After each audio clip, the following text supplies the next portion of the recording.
Si la douleur est toujours passive, dans sa forme grammaticale comme dans son éprouvé, la souffrance, elle, demande une action. Elle est active, elle peut se décliner et elle se conjugue, elle est verbale. Elle engage donc à la fois une attention à ce que l'on éprouve et ce que l'on vit, et à la fois une réponse, une reprise, une activité. On en a été arrivé à la question finalement de est-ce que douleur et souffrance peuvent être une ouverture, un lieu de métamorphose, un lieu finalement d'avancée, de vie et de cheminement. Or, c'est la question que nous posons à nos intervenants, finalement, peut-on faire de la douleur et de la souffrance un absolu? Peut-on immédiatement accoler du sens à l'expérience de la douleur et de la souffrance? Est-ce que le faire, ce n'est pas entrer de façon précipitée dans la question de la douleur et de la souffrance? Est-ce que ce n'est pas finalement sombrer dans ce qu'on pourrait appeler du dolorisme? Est-ce que ce n'est pas présumer d'un sens qui serait d'ores et déjà prédonné? Alors aujourd'hui, je vais céder la parole à 3 personnes. La première, ce sera le docteur Marine Sahudy-Zarn, qui sera la première à parler. Pour vous la présenter un petit peu, parce que c'est toujours intéressant de savoir à qui on a affaire. Marine est médecin douleur et soins palliatifs dans une unité mobile de soins palliatifs à Ambroise-Paré. Elle est aussi, parce que les années de médecine ne sont pas suffisamment longues, actuellement en train de faire un doctorat de santé publique. Elle est pneumologue de formation et Marine est là pour nous partager et nous faire comprendre comment est-ce qu'un soignant s'approche de la douleur et s'approche de la souffrance d'un patient. Elle pourra nous partager toutes les réflexions que sa pratique ont pu amener au fil des jours, au gré des expériences, parce que ça fait presque 15 ans maintenant que tu exerces en tant que médecin. Je comptais.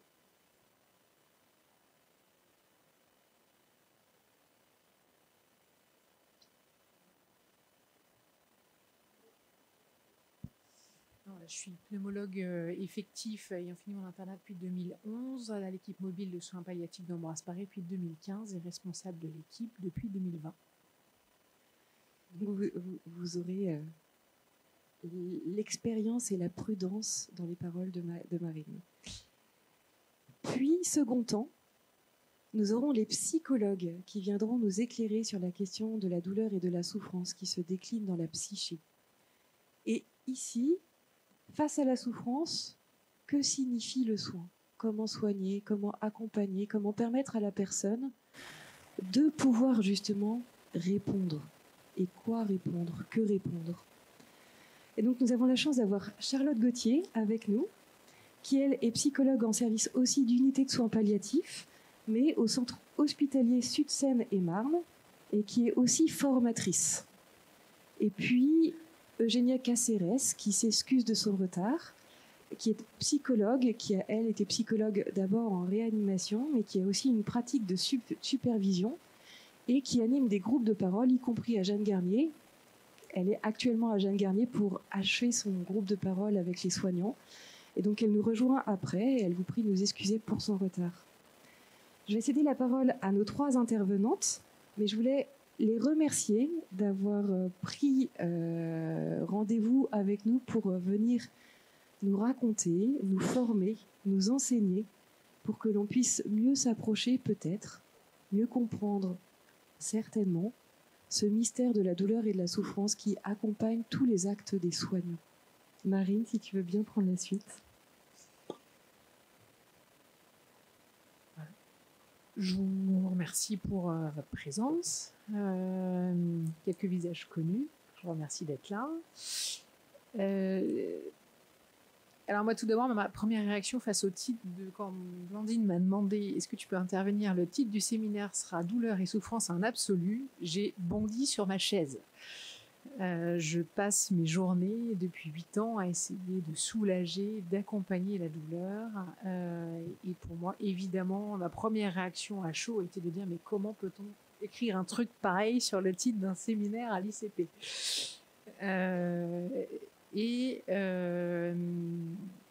pour autant, je crois et j'expérimente au quotidien combien au milieu de nos chemins de souffrance et de douleur, il peut y avoir des vies possibles, des dénouements possibles, des achèvements possibles. Voilà.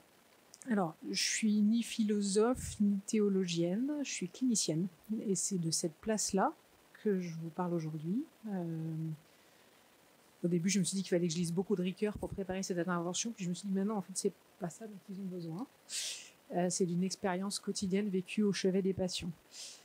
Je vous propose une intervention peut-être en 2 temps, qu'on puisse d'abord essayer de comprendre comment finalement mission a été faite peu à peu aux soignants de prendre en charge la douleur et la souffrance de nos malades qui avant étaient pris en charge par les familles, par l'Église, et qu'on puisse comprendre comment la loi et les textes législatifs sont venus nous façonner notre rapport à la douleur et à la souffrance. Et puis, je me suis dit qu'après, le mieux serait encore de vous raconter des histoires. Et on verra en fonction de l'heure, je me sors une montre, le nombre d'histoires que j'aurai le temps de vous raconter pour qu'on puisse réfléchir ensemble et voir comment on peut appréhender ça sur le terrain. Alors voilà, bref rappel, parce que je crois que vous avez eu ça pendant 2 heures il y a 1 mois.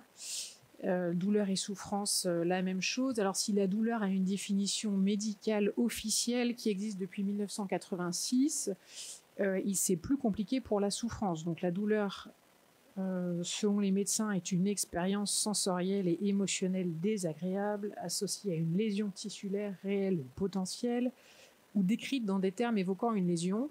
En revanche, bon courage pour entendre parler dans un livre de médecine de souffrance. Il faut alors se tourner vers la philosophie et notamment vers Paul Ricoeur pour essayer d'en approcher quelque chose. Et Paul Ricoeur écrit en 1994 que si on s'accordera pour réserver le terme de douleur à des affects ressentis comme localisés dans des organes particuliers du corps ou dans le corps tout entier, le terme souffrance, lui, a des affects ouverts et se rapporte à des affects ouverts sur la réflexivité, le langage, le rapport à soi, le rapport à autrui, le rapport au sens, au questionnement. C'est-à-dire qu'en d'autres termes, si la douleur est ce qui nous fait mal à l'origine dans notre chair, la souffrance est toute la façon dont on va l'appréhender, le vivre, la traverser, et d'où ça va venir bousculer et traverser nos vies. Le malade et son entourage pourront ainsi être affectés par la douleur et ou la souffrance, et on va voir ensemble comment l'une ou l'autre vont venir convoquer peu à peu la médecine au fil de ce que notre démocratie sanitaire a produit comme texte. Un des tout premiers textes français portant sur les soins palliatifs est la circulaire Laroque de 1986. Et elle montre bien déjà, dans un texte législatif, l'intrication des 2 concepts. Donc, je vous lis le texte. En effet, toute demande relative à la douleur par un patient ou son entourage dépasse généralement le cadre du désordre physique et appelle une réponse qui prenne en compte la douleur dans son contexte et ses conséquences, c'est-à-dire dans sa dimension de souffrance. À croire que le législateur avait lu lui aussi Ricoeur. Et peu à peu, cette volonté politique de confier, de s'intéresser à la douleur et à la souffrance s'est affirmée dans les textes.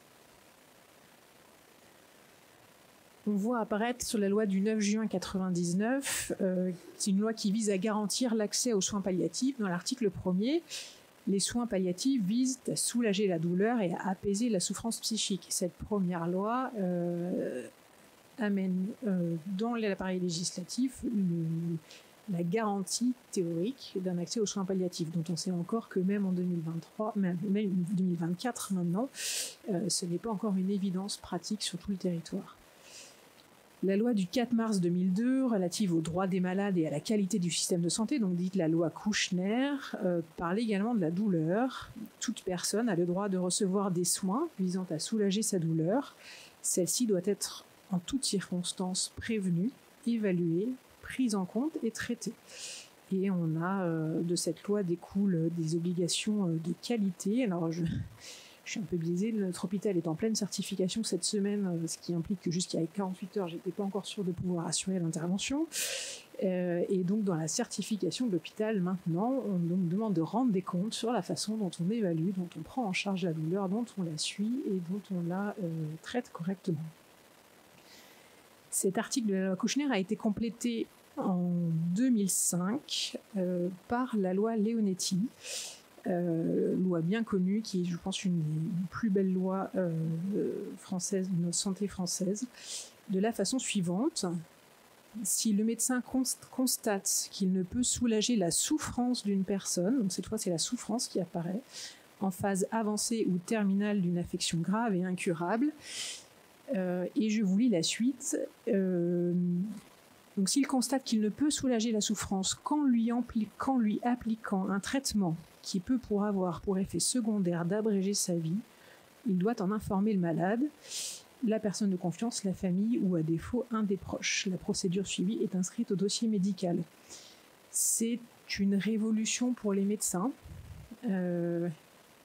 pas tant pour le philosophe ni pour le théologien, puisque déjà en 1957, Pie XII, dans sa lettre aux anesthésistes, et qui posait précisément la question est-ce qu'il est légitime, est-il légitime de donner des antalgiques, même s'ils peuvent avoir, mourant, même s'ils peuvent avoir pour effet d'abréger la vie, Pie XII avait tranché et avait dit, dès lors qu'on s'est donné les moyens de donner les derniers sacrements, et si le malade est consentant, si le malade souffre, alors il n'y a pas d'état d'âme, on soulage le patient.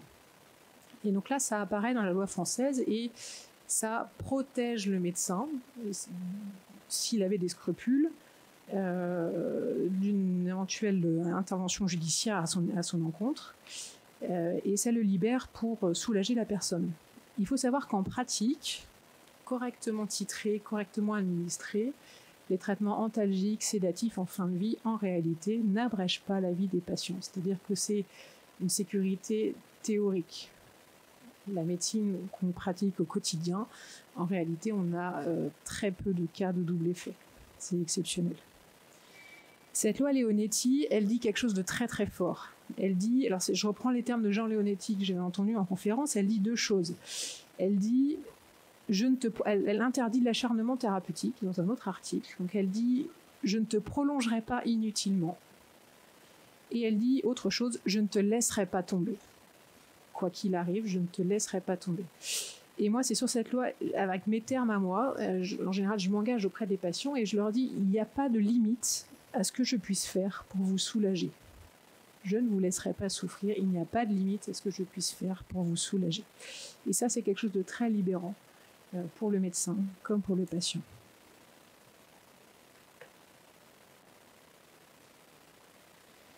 Puis vient en 2016 la loi Claeys-Leonetti.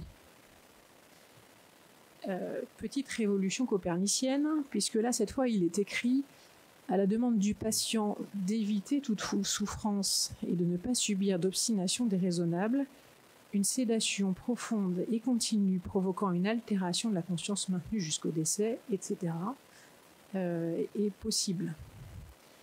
Donc, révolution copernicienne, c'est-à-dire que cette fois, c'est plus le médecin qui propose ou qui décide, c'est le patient qui demande. Et cette demande qui peut aller jusqu'à une sédation, c'est-à-dire juste faites-moi dormir, je ne veux pas me rendre compte de ce qui se passe, devient un droit et qui oblige le médecin. On peut s'interroger, est-ce que ce droit est un droit à ne pas souffrir? Est-ce que c'est ça que notre démocratie sanitaire introduit dans la loi? Est-ce que c'est vraiment raisonnable? Est-ce qu'on peut inscrire ça dans un texte de loi? Ce sont des vraies questions. En tout cas, on assiste là à un changement sociétal majeur et à un changement de paradigme. Je reprends les diapos de Frédéric Guérimont avec lesquels j'ai beaucoup travaillé, qui était médecin à Jeanne Garnier. L'ancien paradigme, un peu l'image d'Épinal qu'on avait en tout cas dans notre société judéo-chrétienne, c'est celle du patriarche entouré de ses enfants et de ses petits-enfants et qui meurt les yeux ouverts dans un dernier soupir conscient et apaisé après avoir reçu bien évidemment les derniers sacrements. Et donc un paradigme qui habitait la médecine avec ce mythe de la bonne mort et de la bonne mort pour lequel on préservait la communication et l'échange à tout prix et jusqu'au bout. Alors Frédéric, j'ai gardé cette diapo, quand il y avait des mythes comme ça, aimait appliquer de l'anti-mythe. Donc ça, voilà, c'était un petit clin d'œil à ce grand monsieur avec lequel j'ai beaucoup travaillé. Je fais une petite diversion scientifique, rassurez-vous, je vais vous le traduire en mots très simples. Ça, c'est une étude qui a été faite sur 1800 malades atteints de cancer dans des unités de soins palliatifs. Et ils ont été regarder la fréquence des symptômes en fin de vie. 54%, c'est-à-dire plus d'un malade sur deux. Vous voyez la première barre jaune, hein, délirium, donc confusion, agitation. Plus d'un malade sur deux en fin de vie va être confus, agité. On est bien loin de l'image d'Épinal d'un patient en pleine possession de ses moyens jusqu'au bout. Et puis il y a d'autres symptômes présents, notamment la dyspnée, donc l'essoufflement qui est parfois difficile à soulager autrement que par une sédation. 19% de détresse psychologique intense. Voilà, les autres symptômes sont plus contrôlables par d'autres moyens. Mais voilà, ça c'est la réalité.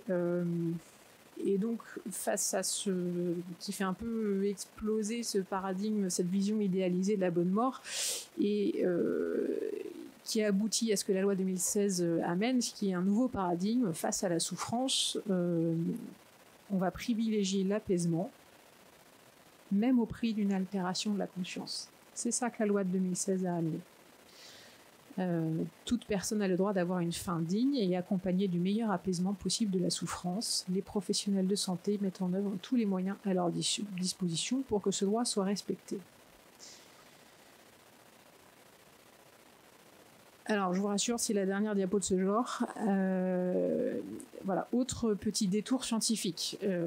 Au rayon de l'antimythe, on a beaucoup ergoté, notamment dans les milieux catholiques, sur la sédation profonde et continue, mais c'est une euthanasie déguisée, etc. Non.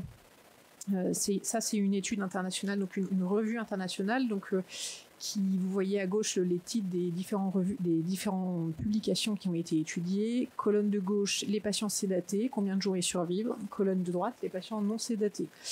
Et le petit p indique est-ce qu'il y a une différence significative ou pas. En fait, les patients sédatés ou non sédatés survivent exactement de la même façon.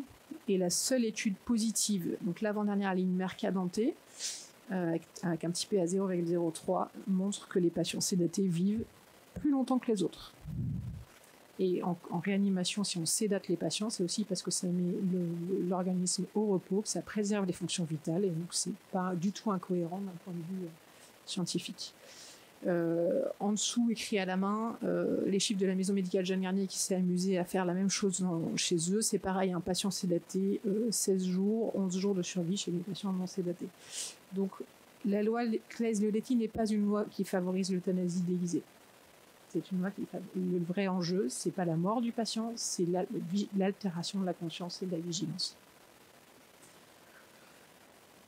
Donc voilà, petit détour par toutes ces lois. À travers ces textes successifs, le législateur formule. Alors, est-ce qu'il formule un droit à ne pas souffrir? On peut en débattre. C'est un vrai sujet de société. En tout cas, le droit de trouver un appui en autrui, et cet appui prend la forme d'une mission confiée aux soignants. Que ce soit pour la prise en charge de la douleur ou pour la prise en charge de la souffrance, il y a un mandat de notre société donné aux soignants pour la prendre en charge. On vient rencontrer pleinement à ce moment-là la définition législative,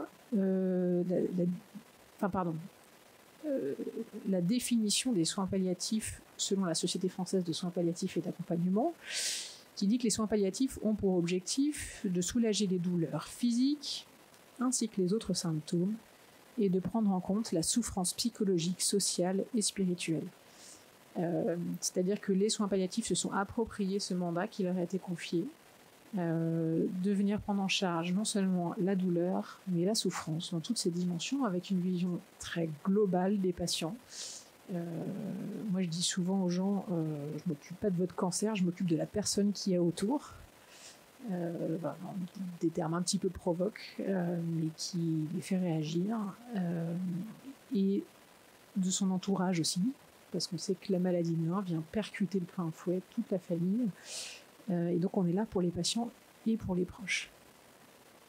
Donc voilà l'histoire du développement de cette prise en charge de la douleur et de la souffrance dans notre pays et de la façon dont les soins palliatifs se sont emparés de cette histoire et se la sont appropriés. Alors en clinique, et on va arriver aux histoires que je voulais vous raconter. En clinique, nous, notre effort quotidien, c'est d'essayer de distinguer les différentes composantes de la souffrance du patient. Parce que moi, j'ai pas de médicament pour la souffrance, en fait. Alors, j'ai pas de médicament pour tout, déjà, mais j'ai des médicaments pour plein de trucs, pour l'essoufflement, pour la douleur, pour la nausée, voilà. J'ai même plein de médicaments différents pour les différents types de douleurs, mais alors, les médicaments pour la souffrance, je connais pas, et je crois pas que les psychologues non plus soient la solution toute trouvée pour toute souffrance exprimée. Donc nous, notre travail, quand le patient arrive avec une pelote de laine tout enchemêlée, voilà, notre travail, ça va être de démêler tout ça, de mettre des mots, de séparer.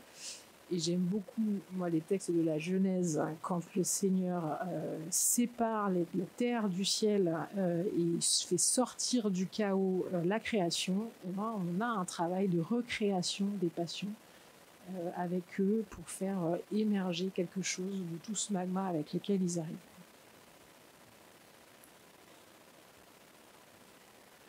Alors voilà, j'avais envie de vous raconter une histoire, et peut-être l'histoire de Madame P, qui a été probablement une des histoires les plus compliquées que j'ai eu à rencontrer ces dernières années.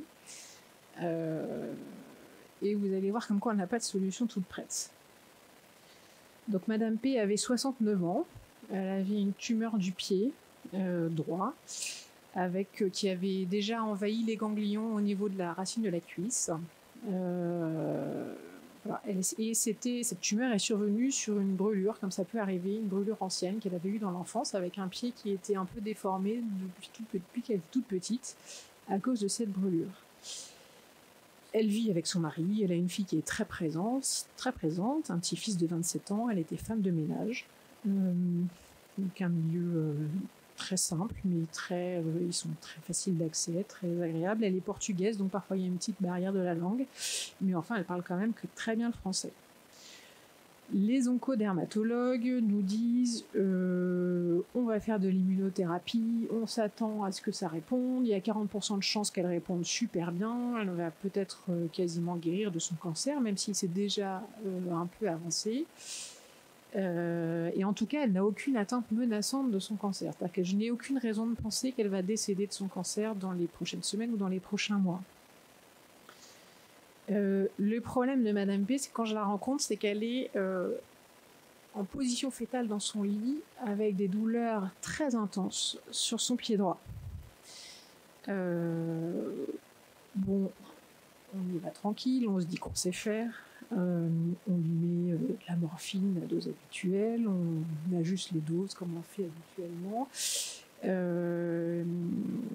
Les pansements sont très douloureux, donc on essaye plein de trucs, des gaz anesthésiants le temps des pansements, voilà. Et puis on a l'impression qu'il y a une part d'angoisse importante, parce que la patiente quand même, alors que les doses de morphine sont en train de monter quand même franchement, et qu'on a l'impression que ça marche pas très bien, et qu'on a essayé, on est déjà en train d'introduire d'autres types de médicaments pour des douleurs plus complexes. Quand la famille est là, elle se plaint moins. Donc on se dit, il y a probablement de l'angoisse. On est toute seule, donc on envoie les bénévoles. Merci Diane, qui est là, qui travaille avec nous. On envoie les bénévoles pour faire de la présence, pour accompagner cette patiente.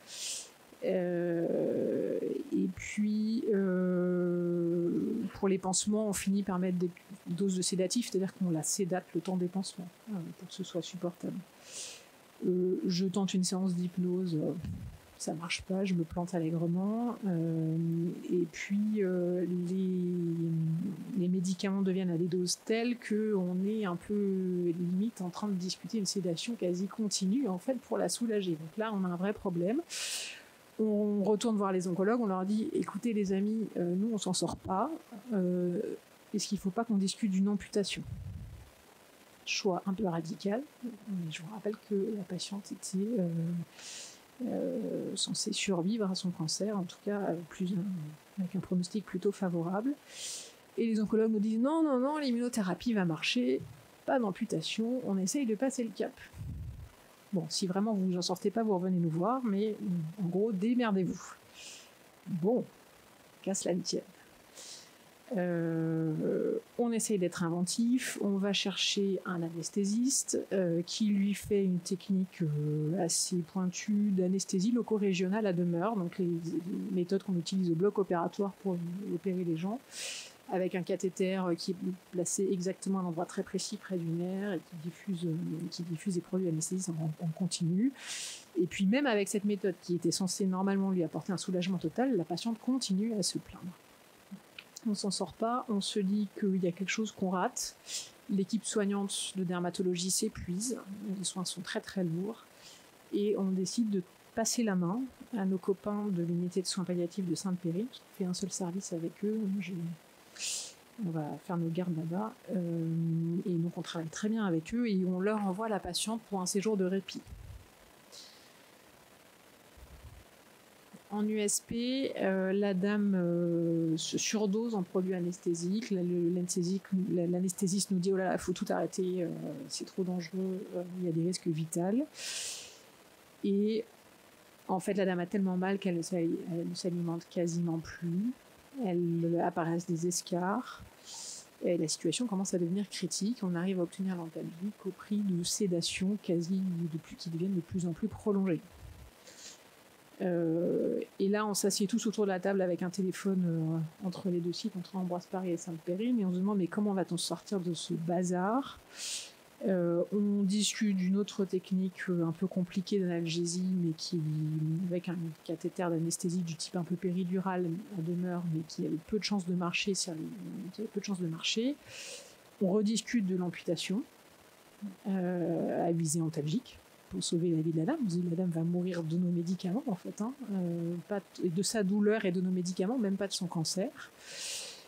Et puis on discute aussi, mais finalement, est-ce que même si le pronostic vital est en théorie pas engagé là, il le devient à cause de cette douleur réfractaire, et finalement, est-ce qu'il faut lui proposer une sédation continue pour une souffrance réfractaire qu'on n'arrive pas à soulager autrement? Quel est le projet de cette dame?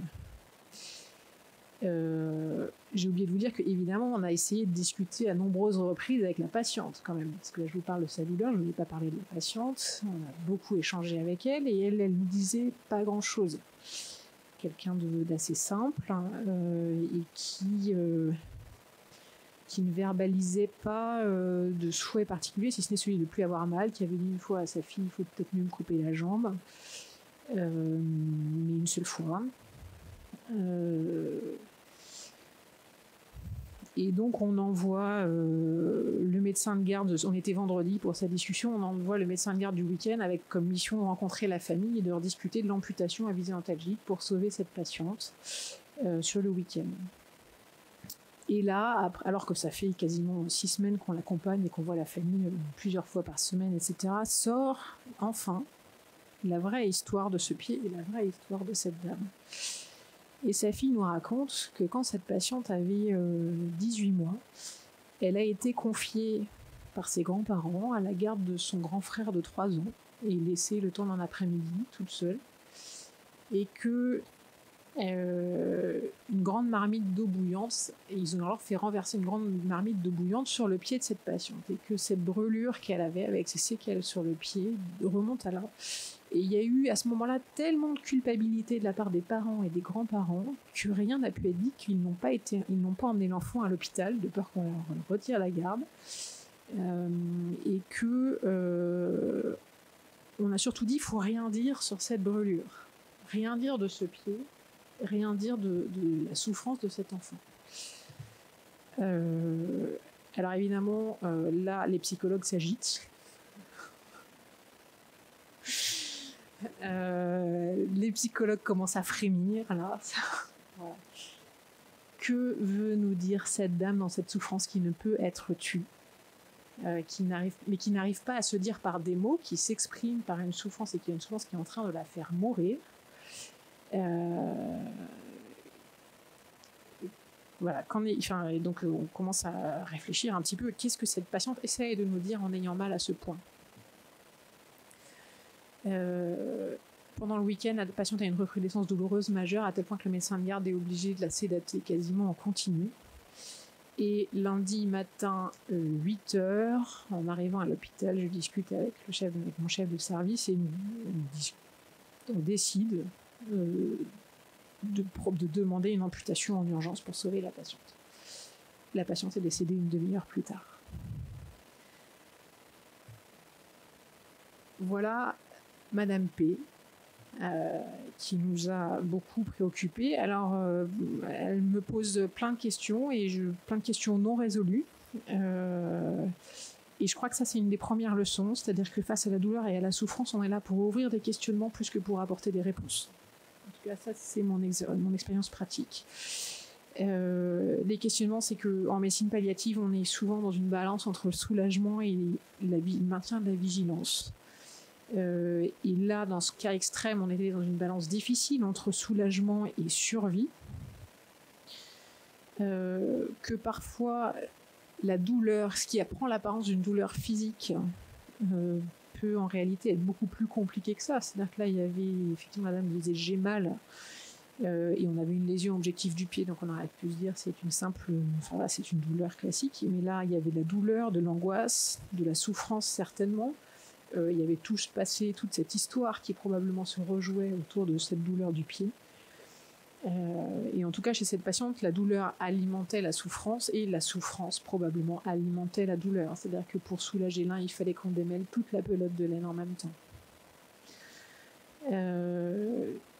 Quel sens pouvait prendre pour cette patiente l'apparition de ce cancer sur ce pied brûlé? Qu'est-ce qu'elle nous disait dans tout ce qu'elle ne nous disait pas, et de toute cette parole qui n'arrivait pas à se dire parce qu'il avait fallu se taire depuis qu'elle était toute petite? Et puis, voilà, si la douleur peut être dans la majorité des cas, mais ça n'a pas été le cas ici, contenue par les antalgiques, la souffrance et la question du sens, alors du sens jamais pour nous, toujours pour le patient, du sens soulevé par la maladie nécessite des regards croisés, et là on a eu vraiment besoin de collégialité, de travail d'équipe, de l'analyse des psychologues, de la place de chacun pour essayer de tenter de comprendre ce qui se jouait. Et la médecine palliative ne se pratique qu'en équipe, qu'en cordée, parce que sinon on est dans une posture qui n'est pas éthique, qui n'est pas juste. C'est-à-dire que c'est un patient un soignant risquerait d'enfermer un patient dans sa propre vision des choses, et je pense que c'est une question d'éthique, de croiser les regards pour ne pas refermer les mains sur un malade. Voilà pour ce premier exemple. Je pense qu'on a le temps d'en faire un deuxième. Alors là, c'est autre chose. On parle de douleur, mais il n'y a pas que la douleur dans la vie, il y a aussi tout plein de symptômes difficiles. Là, je vous parle de Monsieur C, il a 83 ans. Il a une fibrose pulmonaire idiopathique. C'est une maladie pulmonaire malheureusement incurable qui conduit à une insuffisance respiratoire. Et lui, on l'a diagnostiqué en 2016. Il a eu des traitements antifibrosants qui ont stabilisé un peu les choses quelque temps. Et puis, il était sous oxygène depuis 2020. Il a rencontré pour la première fois l'infirmière de mon équipe en novembre 2023. À ce moment-là, il était encore assez tonique, il toussait pas mal. On lui a proposé un peu de codéine pour sa toux. On lui a donné des conseils d'alimentation, des soins de bouche. On l'a branché sur des kinés. On lui a donné nos coordonnées, enfin on a pris un premier contact, comme on fait souvent, pour leur dire on est là pour vous. Et puis en janvier 2024, il s'aggrave. Il est de plus en plus essoufflé, il tousse beaucoup, ça le gêne pour dormir, il est de plus en plus fatigué et il est hospitalisé en pneumologie avec un diagnostic d'aggravation de sa fibrose pulmonaire. Il rencontre, à ce moment-là, je suis sollicitée. Accessoirement, c'est la famille d'un ami du chef de service. Donc, il me demande, s'il te plaît, est-ce que tu peux aller le voir rapidement? Et je vais discuter avec lui. Il est marié, il a 5 enfants, c'est un ancien chef d'entreprise, il est catholique pratiquant de sa génération, donc avec une vision un petit peu à l'ancienne des choses. Je le vois d'abord seul, puis en présence de son épouse. On dialogue d'abord sur les symptômes, c'est-à-dire sur ce qui est facile d'accès.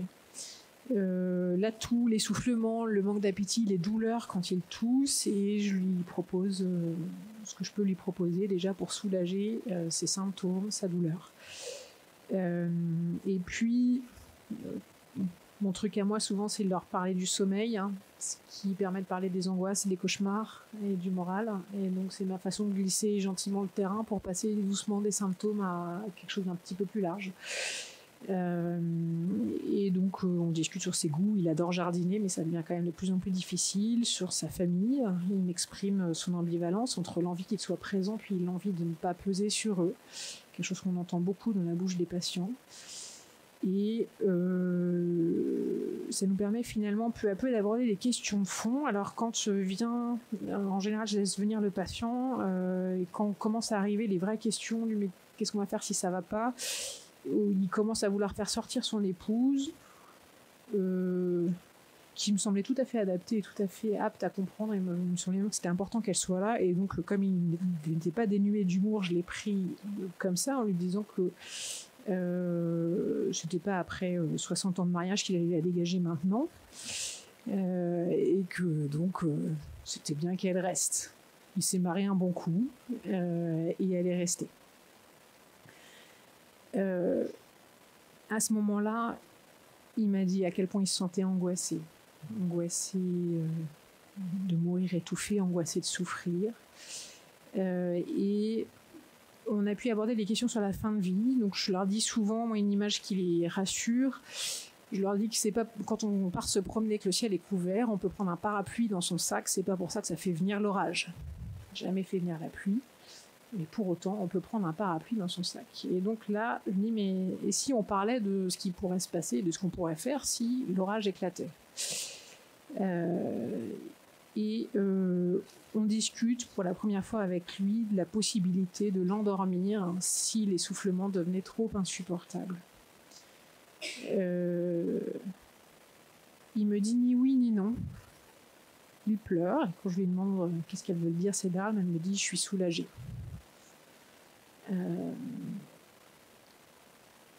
Mais il ne sait pas, il ne veut pas se prononcer, c'est trop difficile et il n'y a pas besoin qu'il se prononce, on en a parlé. C'était déjà pas mal. Évidemment, il me pose la question de la temporalité, pour combien de temps il en a.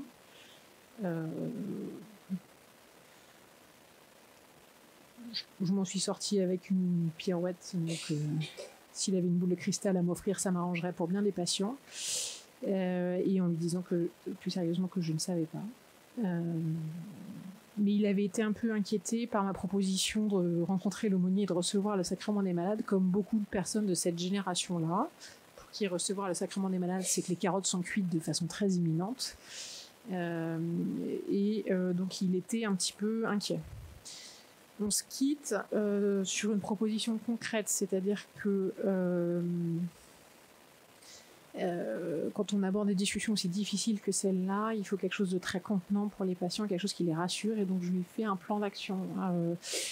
On reparle de ses symptômes, de ce qu'on a mis en place pour les symptômes, des somnifères, de ce qu'on peut faire en cas d'aggravation, et je lui dis que je repasse le lendemain. Voilà, je ne laisse pas, après une discussion pareille, tout seul. Ça se joue dans une relation, et ces discussions, elles sont possibles dans une relation d'aide et de confiance mutuelle. Je le revois 48 heures plus tard, il va beaucoup mieux au niveau du confort. Il y a un projet de retour à la maison avec une hospitalisation à domicile et on introduit prudemment les mots soins palliatifs en parlant de la possibilité d'une unité de soins palliatifs si jamais il se sent moins bien. On rencontre les enfants, on travaille autour de tout ça, beaucoup de choses se disent, ils se parlent entre eux. Ils sont... Voilà, et quelques jours plus tard, il est retrouvé dans sa chambre, décédé, en ayant enlevé son oxygène, probablement pour aller aux toilettes, et est revenu dans son lit sans oxygène. Parti sereinement. Voilà, cette histoire-là, elle nous amène autre chose. Elle nous permet de voir que petit à petit, on peut passer du symptôme, de la douleur à la souffrance. Il faut passer par là, il me semble. C'est une façon de prendre en compte la réalité physique du patient, de le rejoindre là où il en est, et de peu à peu tisser le lien nécessaire à un travail sur sa souffrance plus large. On ne parle pas de souffrance existentielle à un malade qui se tord de douleur. J'aime bien cette maxime attribuée à Thérèse d'Avila, on ne parle pas de Dieu à qui a les pieds froids. Je pense que ça s'applique aussi à la médecine et à la façon dont elle s'approche de quelqu'un qui a mal et qui souffre. Chez Monsieur C, la souffrance était multifacette. Il y avait la perte d'autonomie, la modification de l'image de soi, le difficile accueil de ses limites, de ne plus pouvoir faire son jardin, les deuils successifs, donc l'image du pater familias qui s'occupe de tout, il disait que c'est difficile de voir que les rôles s'inversaient, de l'image de l'époux qui protège son épouse et qui veut la faire sortir de la chambre quand on parle des vrais sujets. La peur de souffrir, la peur de faire souffrir. Voilà, donc on a abordé tout ça avec lui pour essayer de démêler peu à peu ce qui se vivait pour lui.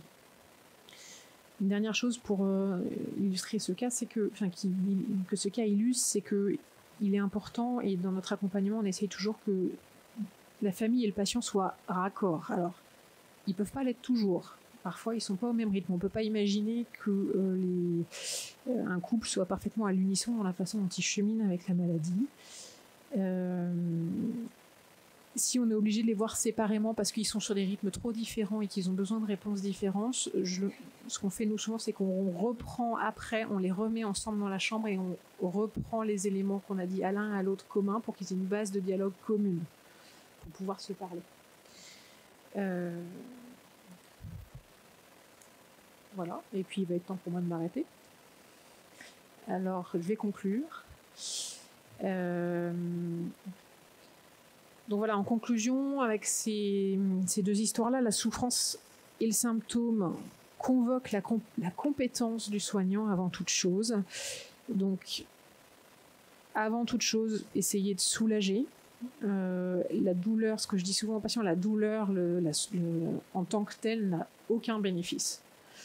Et la douleur, même soulagée, va laisser une empreinte qui laisse la place au cheminement, à la recherche de sens, etc. Et en fait, le patient va beaucoup mieux pouvoir sereinement réfléchir à quel sens il veut donner à ce qu'il traverse si la douleur physique est soulagée. Quand il est en train de se tordre de douleur, c'est pas la peine. Et puis, faut parfois respecter la psychologie du patient qui met le soulagement en échec. C'était ma troisième histoire que je ne vous raconterai pas aujourd'hui. Il y a certains patients qui refusent les médicaments, pour qui le symptôme fait sens pour une raison qui nous échappe ou qui est de l'ordre plutôt du registre des psychologues. À ce moment-là, il faut réfléchir avec lui quel sens prend le symptôme ou la souffrance pour lui. Il y a des patients qui ne veulent pas se départir de leur souffrance. Pour conclure toujours, il est important de croiser les regards, d'où le travail vraiment en collaboration, en pluriprofessionnalité. C'est une posture d'humilité de chacun et une posture éthique qui refuse de prétendre saisir le patient dans sa totalité. Et puis, le sens de la souffrance, celui-là ne peut en aucun cas venir du soignant ou de l'accompagnant, mais seulement du patient. Et si sens il peut y avoir, parfois il n'y en aura pas. Nous, on est là pour ouvrir des questionnements, pas pour apporter les réponses. Et voilà.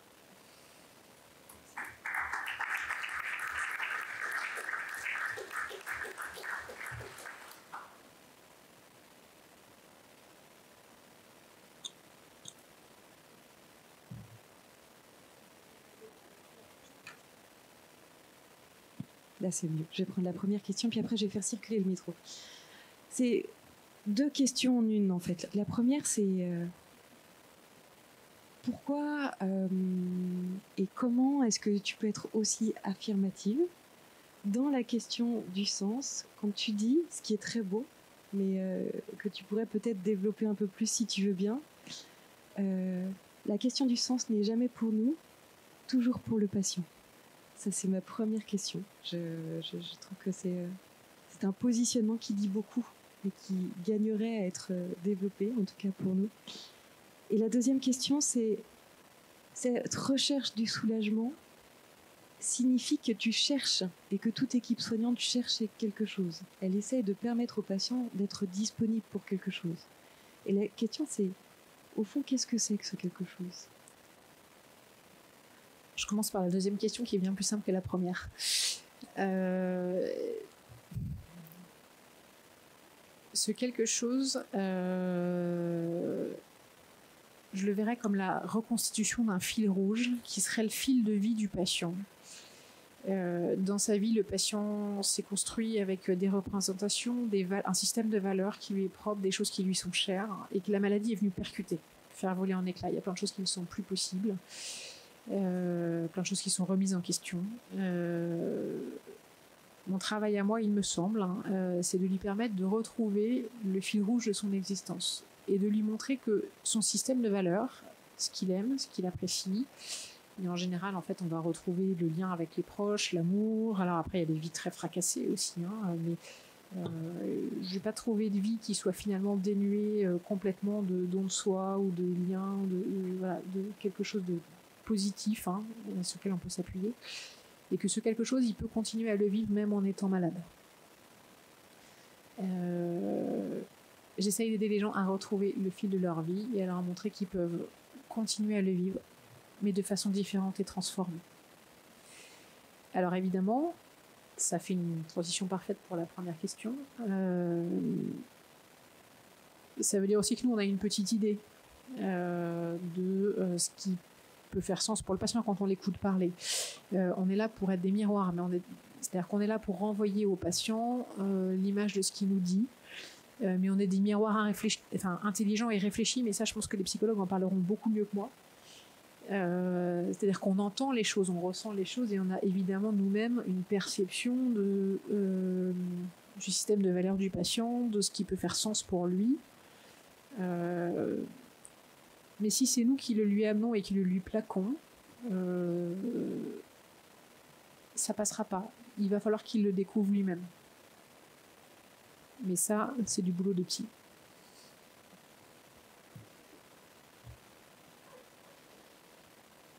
Alors, qui a une question ?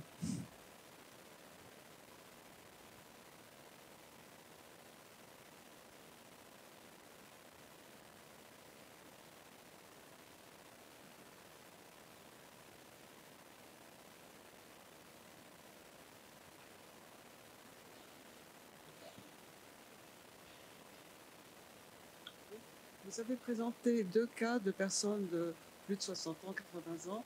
Je pense qu'il doit y avoir des cas exceptionnels où vous avez affaire à des gens très jeunes encore. Alors malheureusement, oui, et c'est pas exceptionnel. Alors à Ambroise Paré, on a on a une situation pédiatrique par an à peu près, parce qu'on fait centre de proximité pour la cancérologie pédiatrique. Donc évidemment, les enjeux sont différents.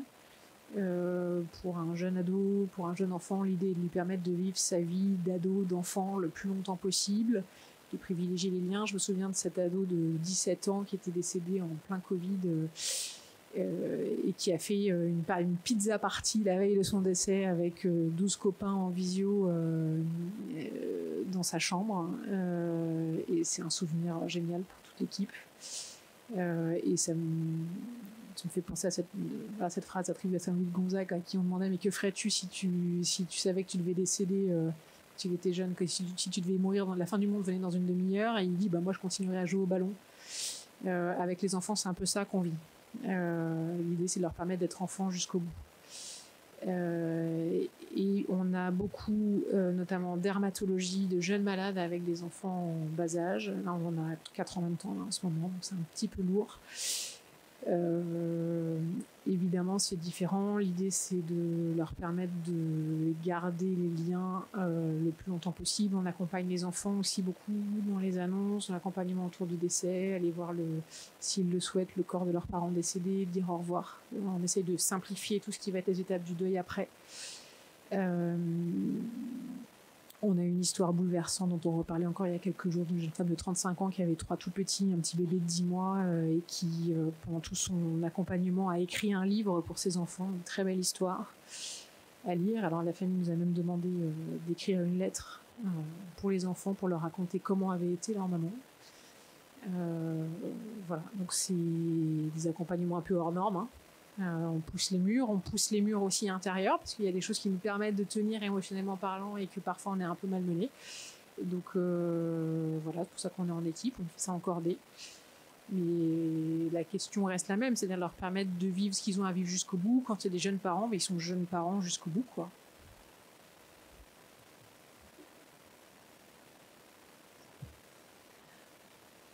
Un peu pour prendre la suite de ce que vous venez de dire, la question que je me posais, c'est vous, en tant que médecin et avec votre équipe, comment vous réfléchissez ces questionnements que vous avez eus, comment vous pensez à ces histoires qui nous ont beaucoup touchés rien qu'en les racontant, donc vous les avez vécues. Vous voyez, comment vous prenez en charge, vous, vos propres questionnements ou vos propres résonances de ces patients que vous accompagnez. J'imagine que certains vous ont plus touché que d'autres. Oui, bien sûr. Alors bien sûr qu'il y en a qui nous touchent plus que d'autres parce qu'ils nous renvoient à notre propre histoire, parce qu'on a des liens particuliers qui se tissent, parce qu'il y en a qui s'accrochent à vous. Là, pour vous raconter, jeudi, j'avais une patiente que je porte à bout de bras depuis quelques mois, un peu âgée, qui tient à la maison contre vents et marées en refusant toutes les aides que je lui propose et surtout pas l'unité de soins palliatifs, qui ne croit en rien et surtout pas en Dieu et qui, en guise de message à son médecin de soins palliatifs en consultation, m'a offert un livre qui s'appelle L'insolence des miracles. J'ai trouvé que c'était significatif. Donc évidemment qu'on a des liens privilégiés avec certains patients. On a des réunions d'équipe, nous, une fois par semaine, où on échange sur les patients les plus compliqués, ce qui nous permet de prendre du recul, de passer la main aussi, que l'un ne se fasse pas bouffer par une relation et que toute l'équipe puisse venir lui dire attends, peut-être qu'il serait bien qu'on alterne, que ce soit moi qui y aille, enfin voilà. Et puis on a ce qu'on appelle des supervisions. C'est une raison pour laquelle ma collègue est en retard. C'est-à-dire qu'une fois par mois, on a un psychologue extérieur avec lequel on vient débriefer de ces situations, mettre du sens, mettre des mots, mettre les choses en émotion. Et puis voilà. Et puis si, pour une raison X ou Y, il y a une situation qui résonne très fort avec notre propre histoire, libre à nous aussi d'aller échanger avec un psychologue à l'extérieur pour travailler sur sa propre histoire. Ça demande d'être très lucide pour pas projeter sur les gens les choses qui en fait nous appartiennent à nous. Donc ouais, il faut un peu de lucidité sur soi-même. Dernière question. Il y aura un deuxième jeu tout à l'heure. Merci beaucoup. Merci beaucoup déjà pour votre présentation.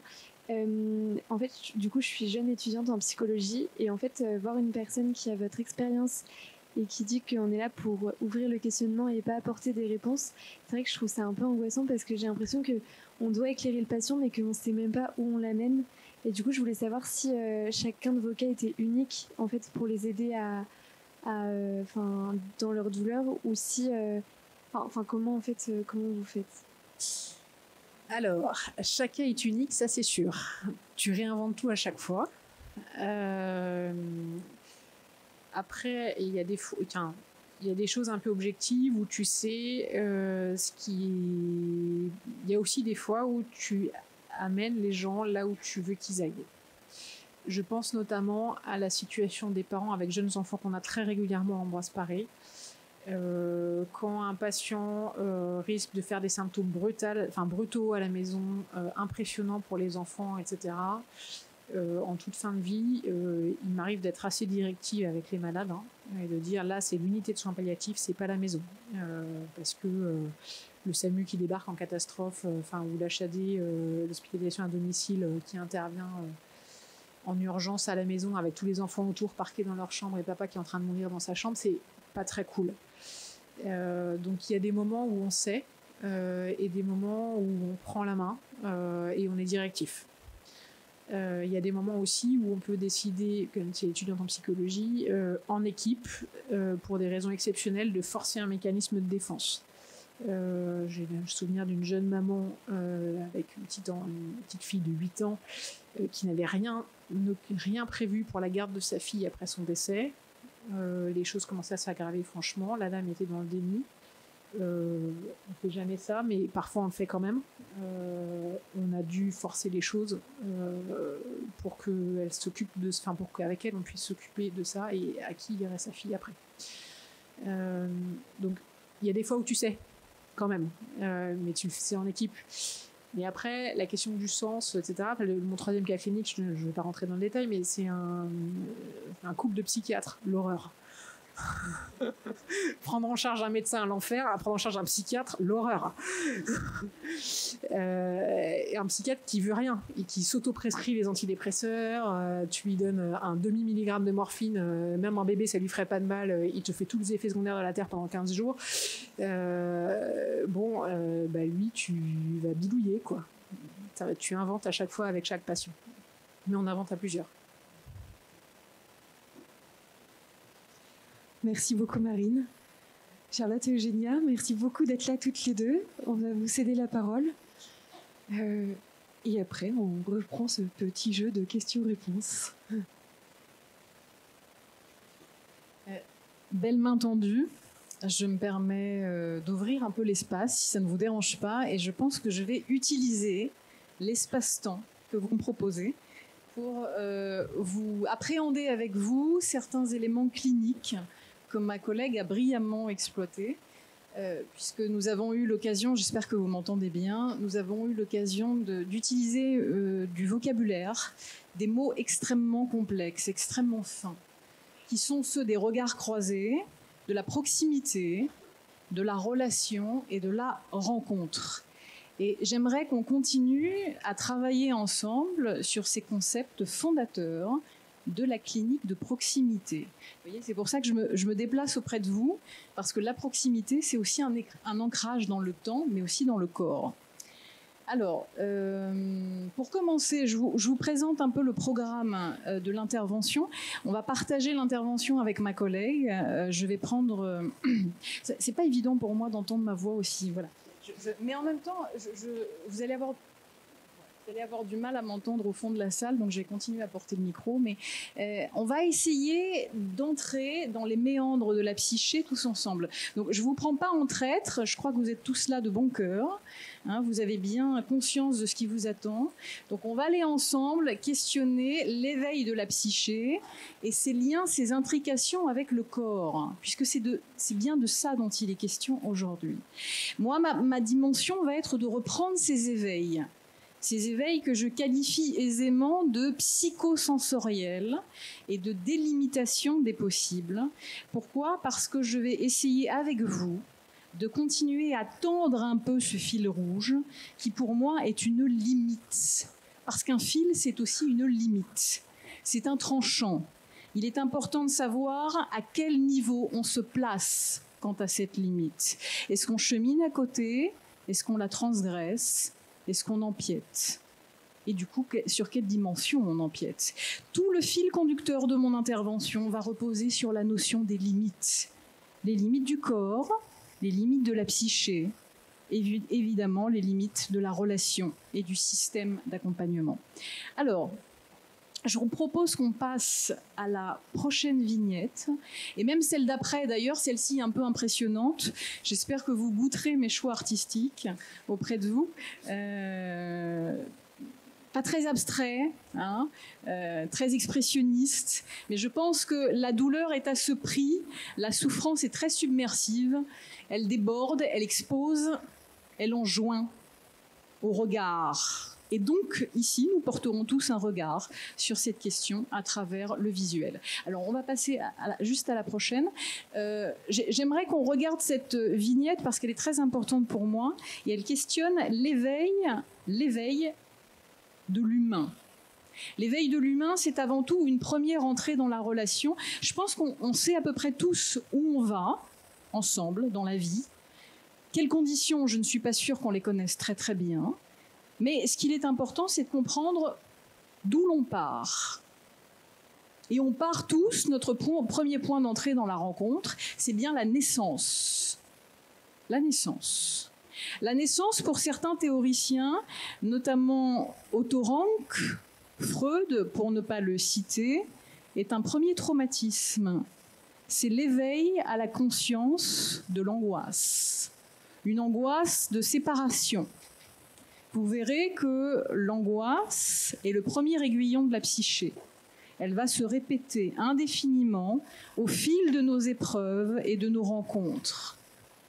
Et du coup, cette première angoisse, non pas va se stocker, parce que le tout petit n'étant pas encore unifié, ce n'est pas un nourrisson savant, quand même à le préciser Winnicott dans les cas les plus déformés de relations pathologiques, le tout petit est un être à l'éveil, il prend ce qu'on lui apporte. Il va progressivement définir les limites de son corps en réception des gestes, de l'attention, de la bienveillance de son environnement premier. Alors la figure maternelle évidemment convoquée, elle est convoquée non pas en tant que personne, mais en tant que fantasme pour l'enfant. Puisque la figure maternelle vient par ses bons soins, par sa congruence. Si vous voyez tous ce qu'est la congruence, c'est l'ajustement fin à l'autre, tel un pas de tango que nous faisons ensemble toute notre vie. Cette congruence, cette cohérence de la réponse, cette permanence du lien va permettre à nous, adultes, futurs adultes, de nous constituer comme une unité délimitée. Délimitée et pleine et entière.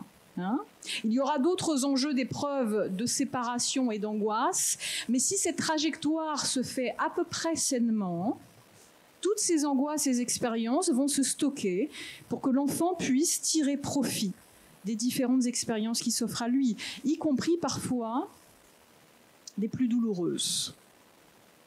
Là, vous commencez à entendre l'ambiguïté et l'ambivalence de mon propos.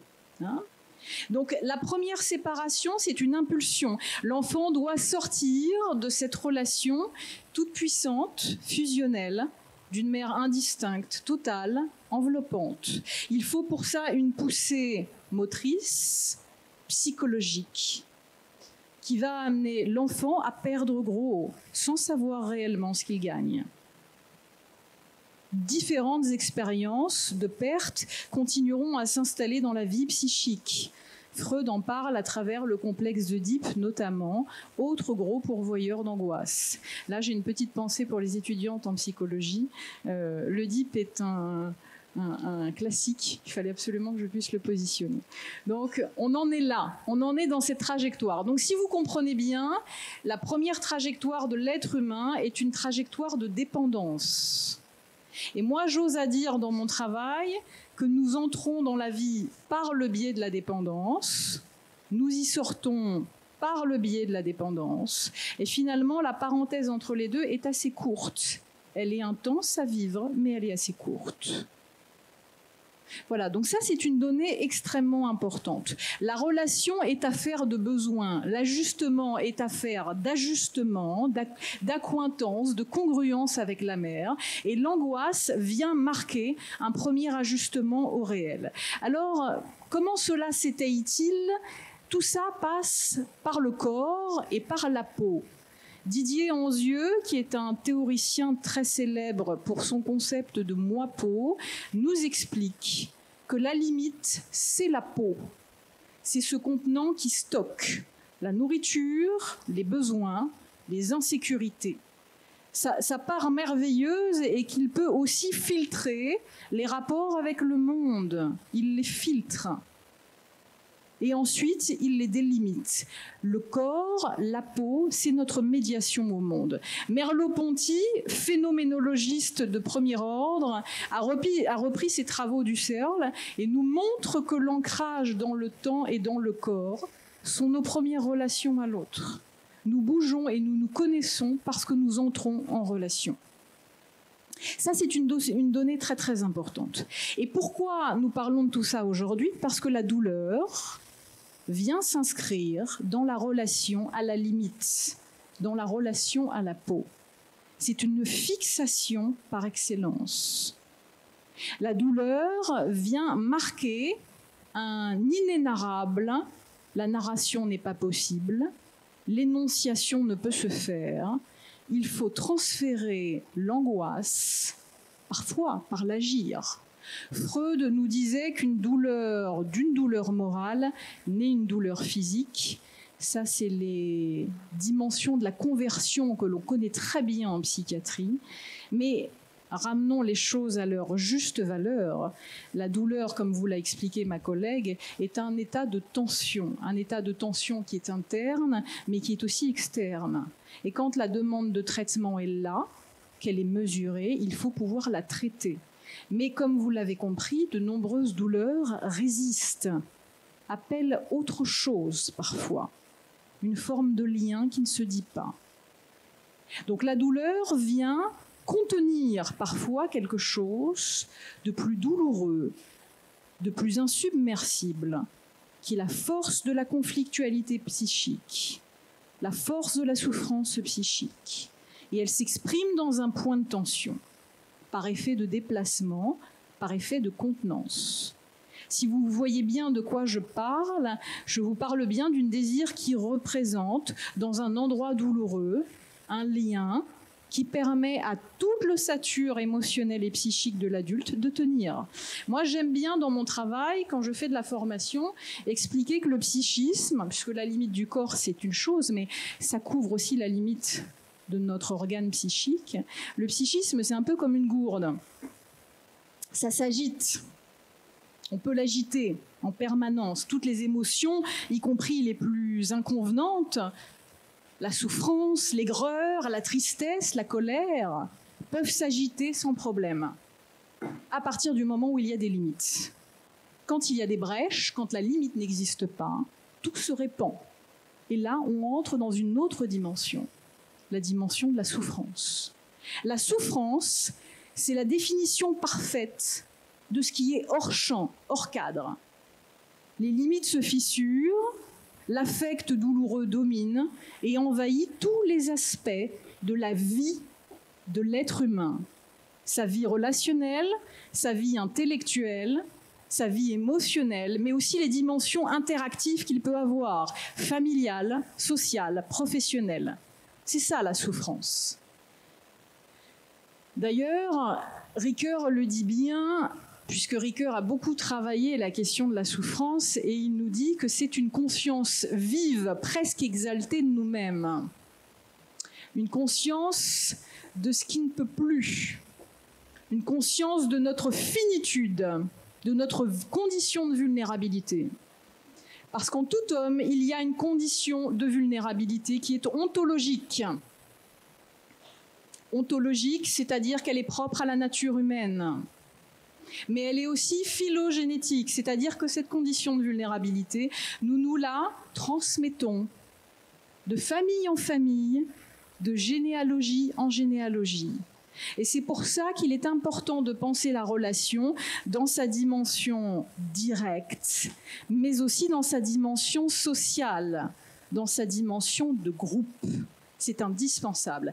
Parce que quand l'être humain, et nous en voyons beaucoup dans nos cliniques, n'a plus conscience de ses limites, il a besoin parfois de reposer sur les limites des autres.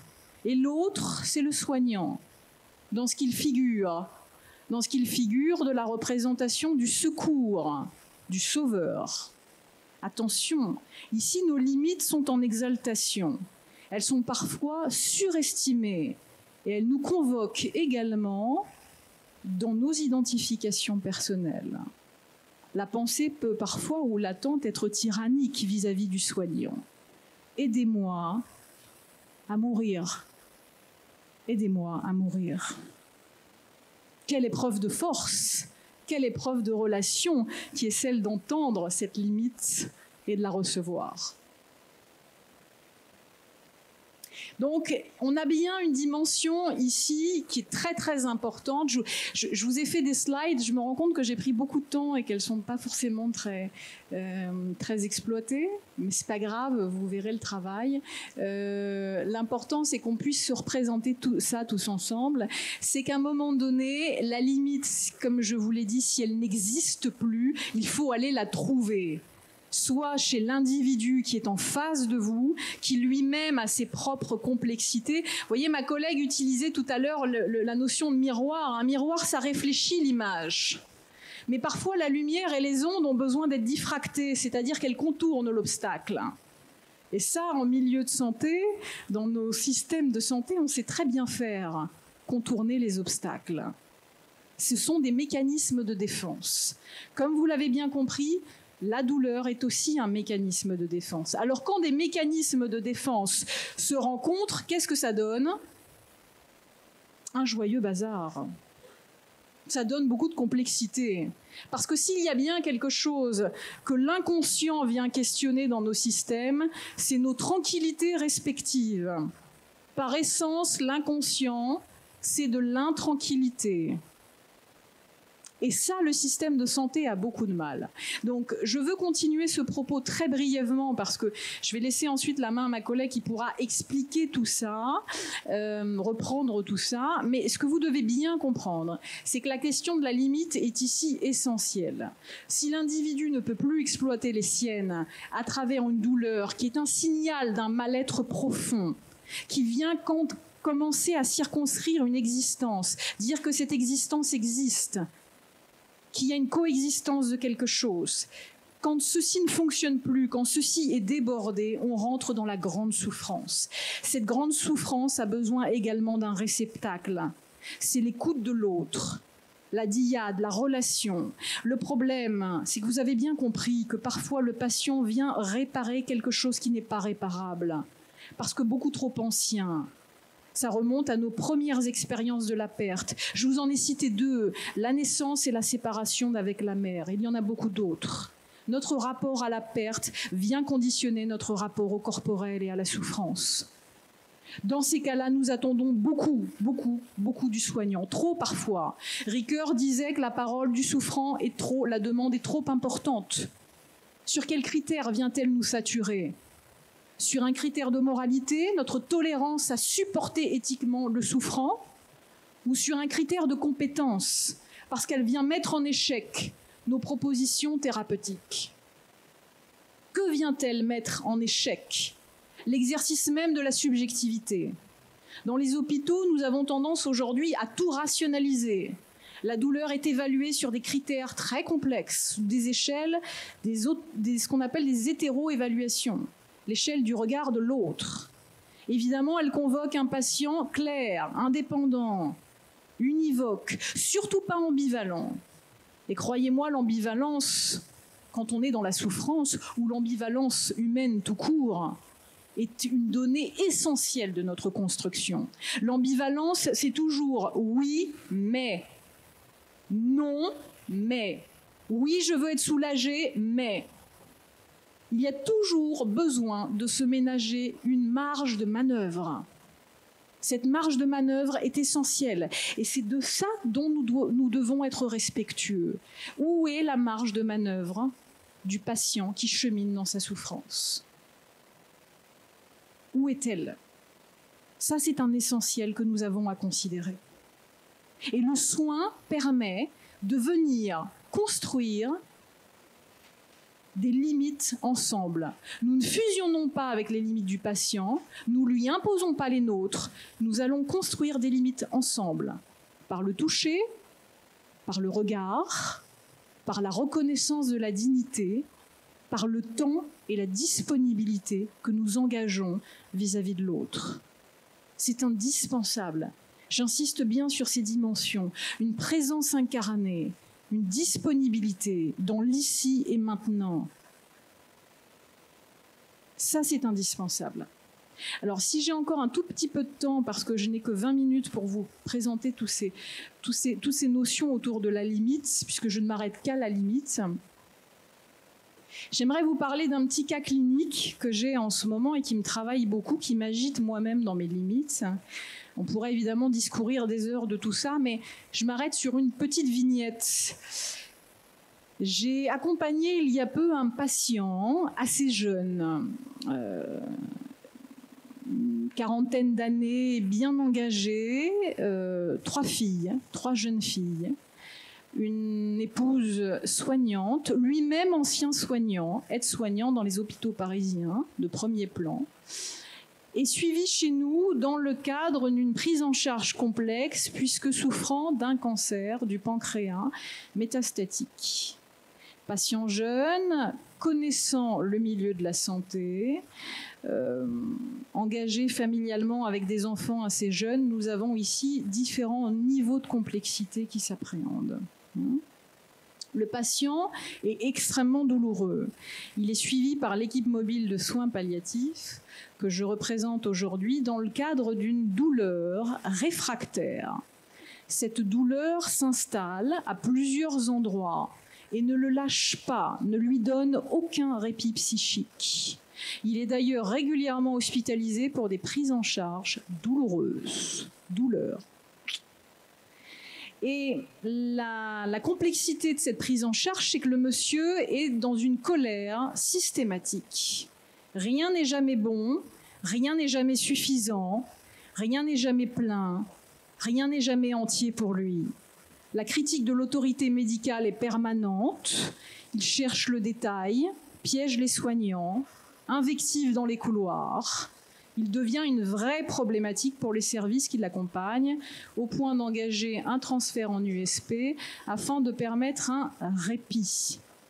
Répit pour le corps du groupe, répit pour le groupe. Ce patient est pris en charge quelques jours en USP. 3 jours après, il décède. Que dire de cette colère?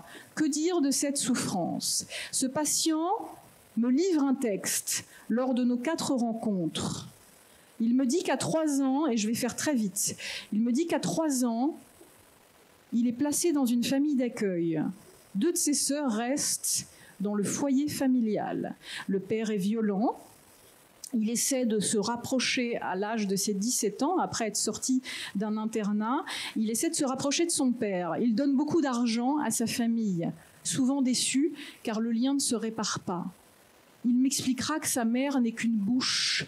Elle avale tout ce qu'il lui donne, sans jamais rien lui rendre. Tiens, c'est intéressant cet inversement de position. Qu'est-ce qu'il cherche à réparer?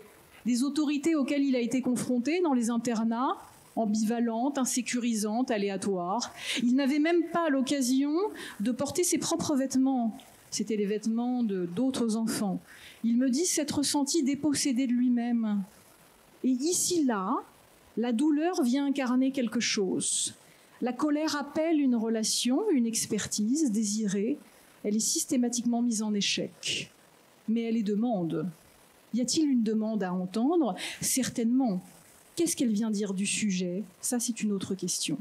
Et c'est la complexité de cette réflexion entre la demande et le sujet qu'il va falloir comprendre pour accorder nos accompagnements respectifs. Je vous remercie de votre attention.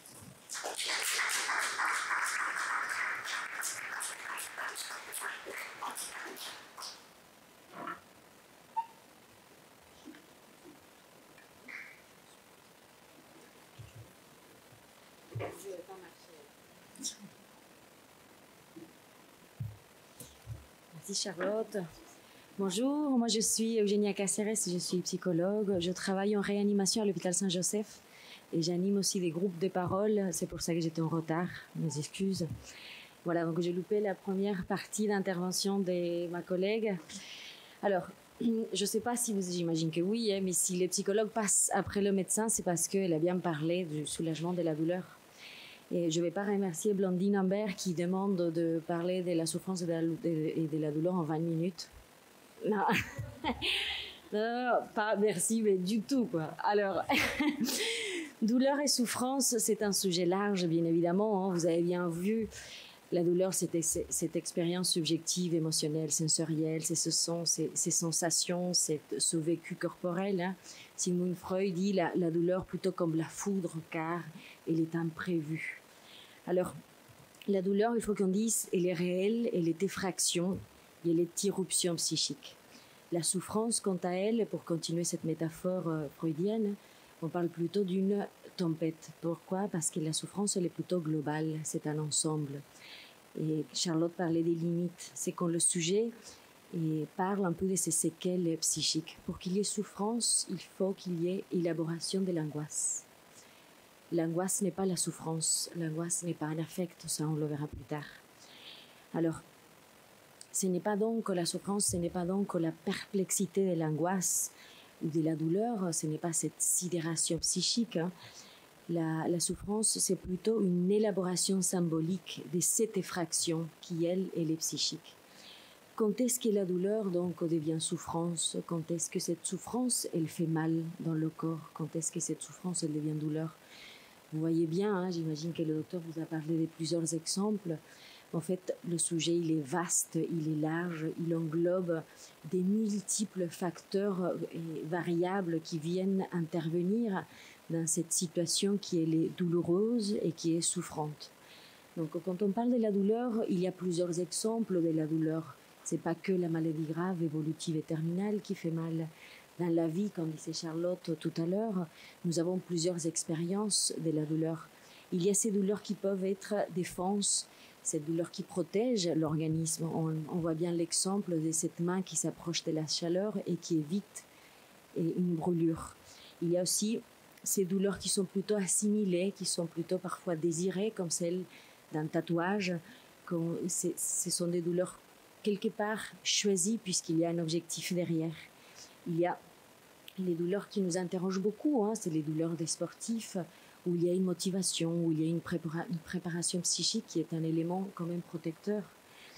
Il y a les douleurs de l'accouchement par voie basse, des femmes qui décident aujourd'hui d'accoucher sans péridurale, qui est une douleur terrible, épouvantable, et pourtant c'est une douleur choisie, avec un objectif peut-être derrière positif, si on souhaite le dire ainsi, mais en tout cas c'est une douleur qui a un sens.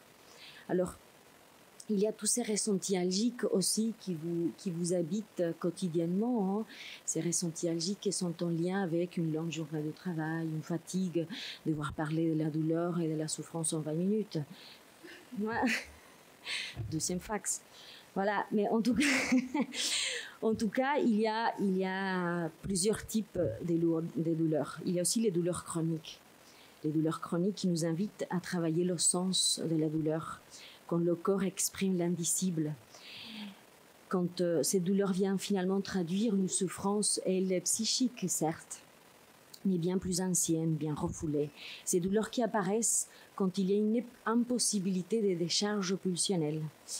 Et puis il y a les douleurs du masochiste, elles qui demanderaient des heures et des heures de travail, hein, elles sont formidables ces douleurs, qui nous amènent vers la notion de jouissance. Alors, le panel d'analyse, bien évidemment, certes, il est large et les scénarios sont différents. Alors, cette douleur, quand est-ce qu'elle devient souffrance? Comment peut-elle perturber la construction psychique du sujet? Puisque parfois, il y a des douleurs qui provoquent une décompensation psychique. Quand est-ce qu'elle provoque une décompensation psychique? Est-ce que les affects réveillés par la douleur, ils impliquent une souffrance quand on parle d'un affect éveillé par une douleur? Est-ce que c'est une souffrance dans la globalité dont on évoquait tout à l'heure, dans cette tempête, dans cet ensemble? Et quels seraient les syndromes associés à cette douleur? Alors, on voit bien dans cet exemple de douleur provoquée par des aiguilles, d'un côté, une douleur choisie, entre guillemets, désirée peut-être, pas du côté du désir, du psychisme, mais plutôt du vouloir, versus une douleur subie, cette douleur de la maladie grave, parfois évolutive et parfois terminale. Alors, la douleur est subie, celle qui nous intéresse aujourd'hui, qui nous interroge, c'est cette douleur qui est engendrée par les maladies du corps, quand le corps devient l'agresseur et son propre ennemi. Quand cette douleur occupe toute l'activité neurologique et le sujet ne peut ni voir ni penser. La douleur meuble nos villes, me disait une patiente un jour. Et vous aviez tout à fait raison quand vous disiez, en fait, il faut que cette douleur puisse être soulagée pour que le patient parle. Quand la douleur, elle occupe tout le cerveau, toute l'activité neurologique, on ne peut rien y faire, on ne peut pas bouger, on ne peut pas parler, on ne peut pas penser, on ne peut pas voir, on ne peut pas accueillir la parole de l'autre, on ne peut pas l'entendre. Et on le voit bien face à les maladies graves, évolutives et terminales. Alors, finalement, dans la maladie grave, le rapport au corps devient, disons, presque psychotique, car c'est ce corps qui fout le camp à tout instant. Le travail du psychologue s'inscrit justement dans cette dynamique, pour que ces événements réels, ces douleurs qui peuvent morceler le corps, deviennent finalement des événements d'un discours, du par-l'être, pour qu'ils deviennent des représentations de ce qui fait mal, que ça puisse être élaboré psychiquement par le sujet. Est-ce que la douleur, elle est donc aux souffrances? Je ne sais pas si j'ai passé, mais non. Est-ce que la douleur, elle est donc aux souffrances? Pour y répondre, nous devons tenir en compte de plusieurs facteurs, bien évidemment, qui sont variables. Il y a plusieurs éléments. J'ai fait un tout petit résumé des éléments. Mais pour qu'il y ait souffrance en lien avec la douleur, il faut penser au contexte dans lequel cette douleur advient. Son origine et son intensité, bien évidemment. Sa soudaineté et sa nature.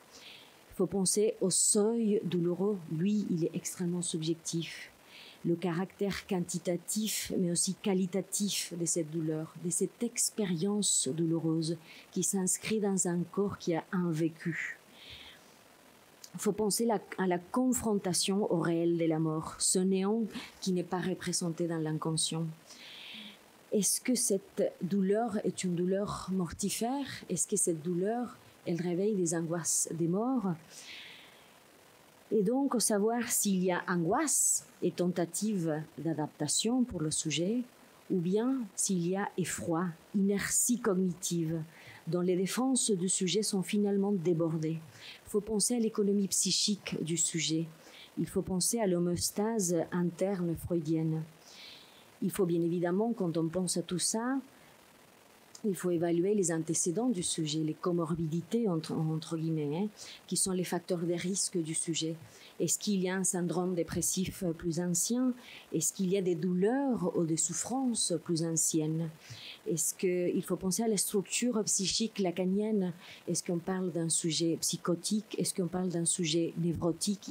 Ou est-ce qu'on parle d'un sujet pervers, avec toute la complexité que chaque structure implique? Et est-ce que cette douleur advient lors d'une décompensation psychique, ou est-ce que c'est la douleur qui provoquera la décompensation psychique? Vous voyez bien que le sujet il est complexe. Alors, est-ce que le patient il a des addictions? Est-ce que ce sont des douleurs lors des addictions? Donc, le soulagement par le médecin sera presque impossible, en tout cas un défi. Et savoir, bien évidemment, s'il y a eu une préparation psychologique qui est l'élément protecteur. On voyait bien avec la femme qui accouche sans péridurale ou avec l'homme qui se fait un tatouage sur les images que je vous ai montrées. Alors, est-ce que cette souffrance, est-ce que cette douleur, on parle d'un absolu? La réponse, elle est évidente. Sur toutes les définitions les plus objectives du diagnostic médical, on peut constater que la subjectivité s'impose. Ce qui importe pour le diagnostic et le traitement de la douleur, en tout cas, c'est ce que le patient en dit de cette douleur. C'est l'éprouvé du par-l'être, j'ai envie de vous dire. C'est ce qu'il a à dire, à raconter de ce vécu douloureux ou de cet impact douloureux. Ce n'est pas la même chose. Il y a donc le réel, cette effraction, les lésions tissulaires qui sont observables peut-être, ce réel de la douleur, et comment ce réel advient. Fait-il effraction? Il y a les tensions psychiques, bien évidemment, vécues.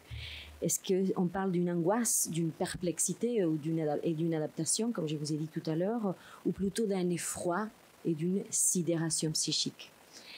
Peut le patient transformer cette angoisse en affect, en peur à quelque chose, en appréhension à un pansement, à un soin? Ou bien peut-il élaborer cette angoisse en souffrance globale? Ou bien est-il gelé, figé, sidéré, traumatisé? Et je fais exprès d'utiliser cette terminologie lacanienne.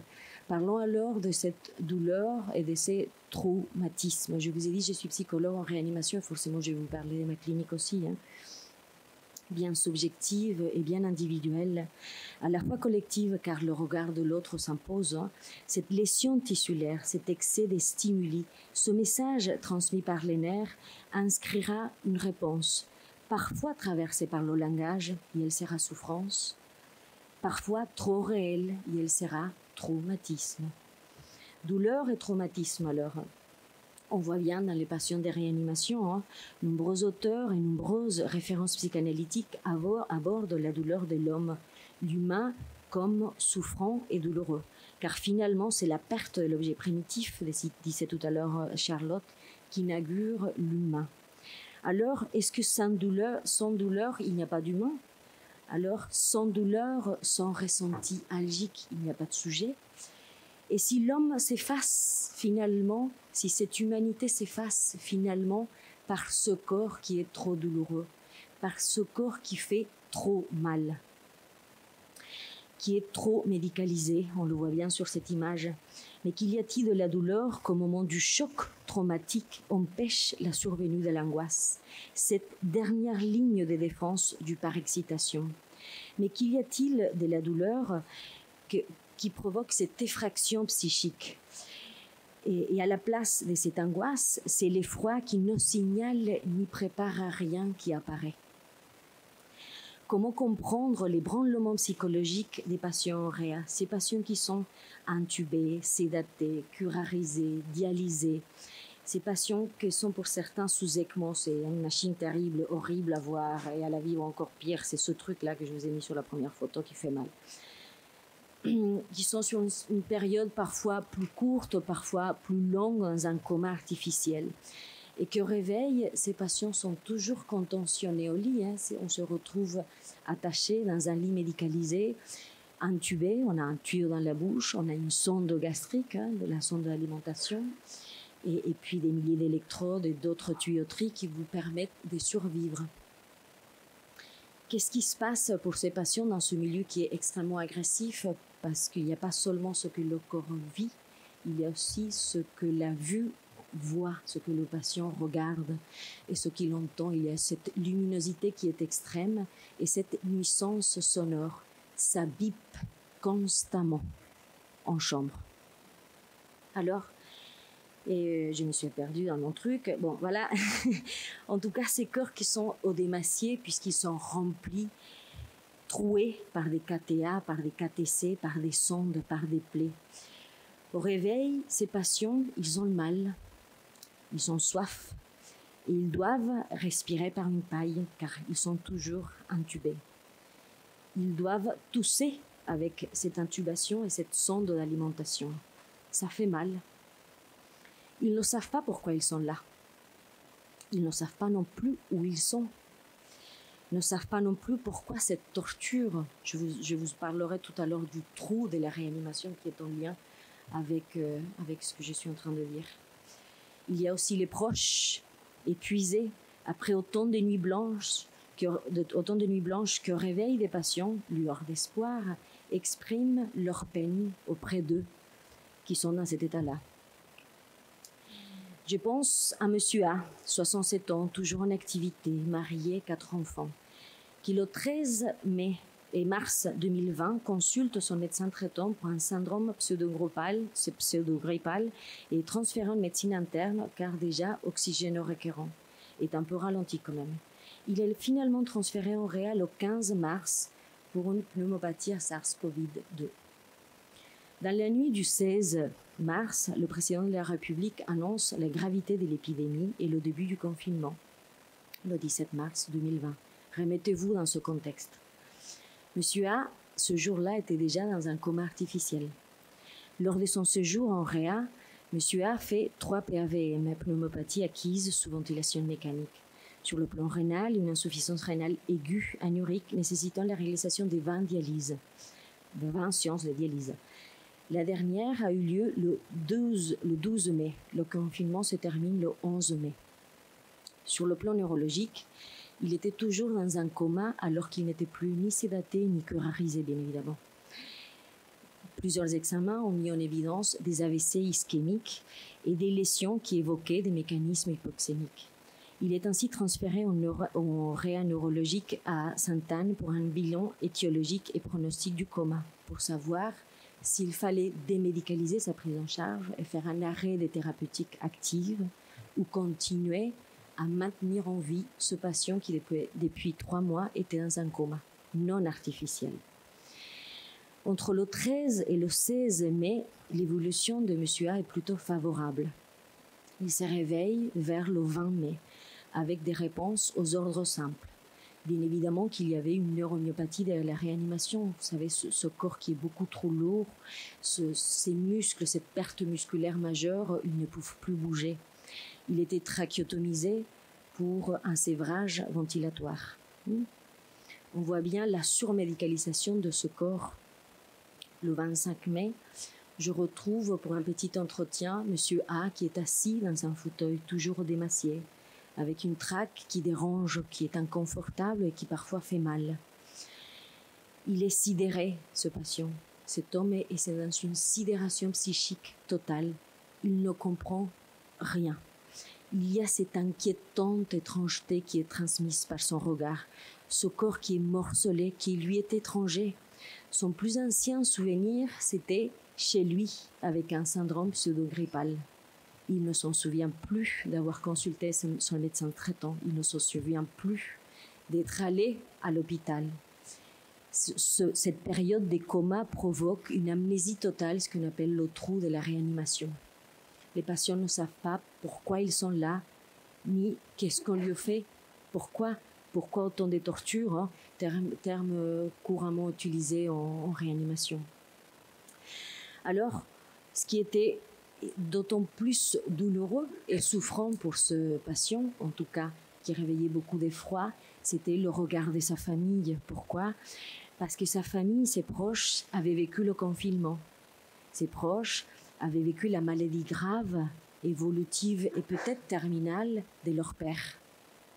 Ses proches, ils ont dû prendre l'avion pour venir jusqu'à Paris. Donc, pensez-vous à cette période où certains pays vous imposaient de voyager complètement déguisés, vous savez, avec toute cette tenue blanche.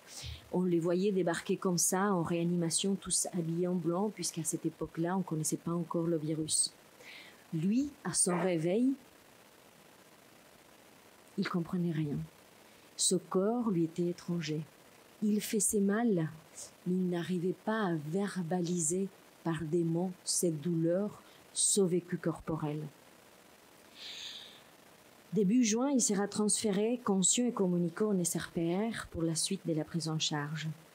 Ainsi, pour M. A, réinvestir ce nouveau corps et trouver un sens à cette survie. Voilà son défi, voilà son travail et voilà ce qui lui a pris beaucoup de temps. Mais plus ou moins, il y est arrivé. Quand on parle de la douleur, on peut la penser comme singulière. Mais la vérité, c'est qu'il faut la penser au pluriel. Cette douleur, il y a plusieurs douleurs.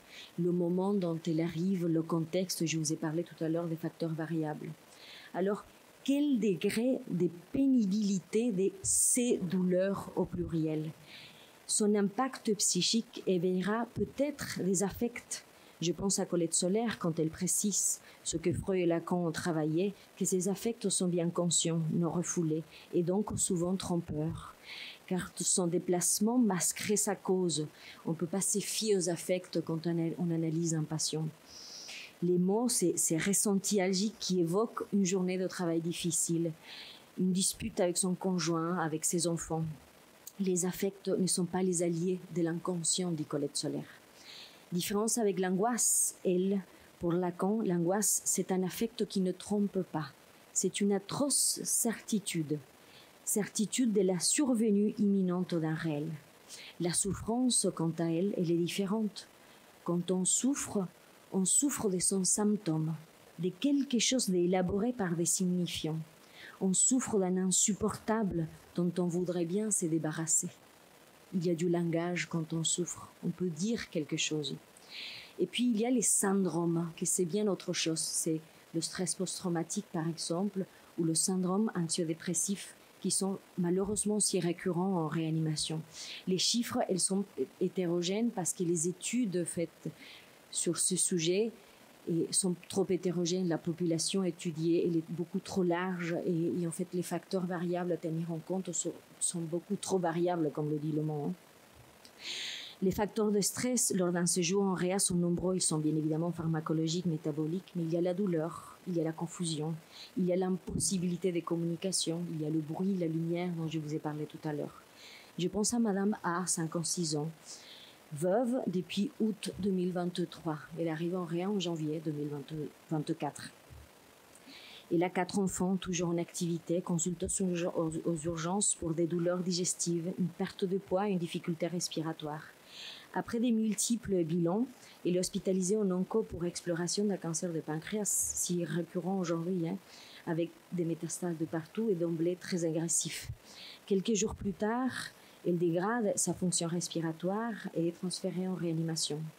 On fait un tout petit entretien à son arrivée car le diagnostic lui a été annoncé, ainsi que le pronostic engagé à court terme, puisqu'il faut qu'on aille rencontrer le patient pour lui demander un peu ses directives anticipées s'il ne les a pas écrites, ou un peu son souhait, qu'est-ce qu'il souhaite et qu'est-ce qu'il ne souhaite pas.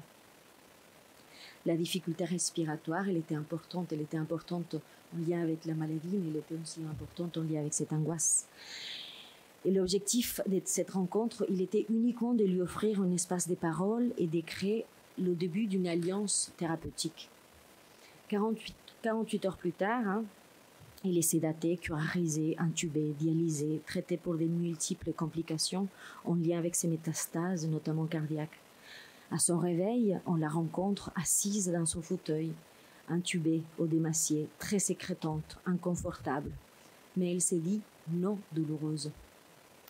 Après plusieurs évaluations par l'infirmière, par les internes, par les aides-soignantes, par les médecins du service, le peu de morphine qu'elle avait est arrêté. Les jours passent, elle dit ne pas avoir mal. Elle est figée dans son lit. Elle communique peu avec sa fille, par oui, par non. Madame A est sidérée, elle ne ressent plus rien. Son corps lui est étranger. Lacan dit il y a un corps de l'imaginaire, un corps du symbolique et un corps du réel. Là où il y a chute du sens. Madame A ne peut plus soutenir l'image de ce corps médicalisé et malade, ne peut plus chercher un sens. L'effroi est exprimé par son regard.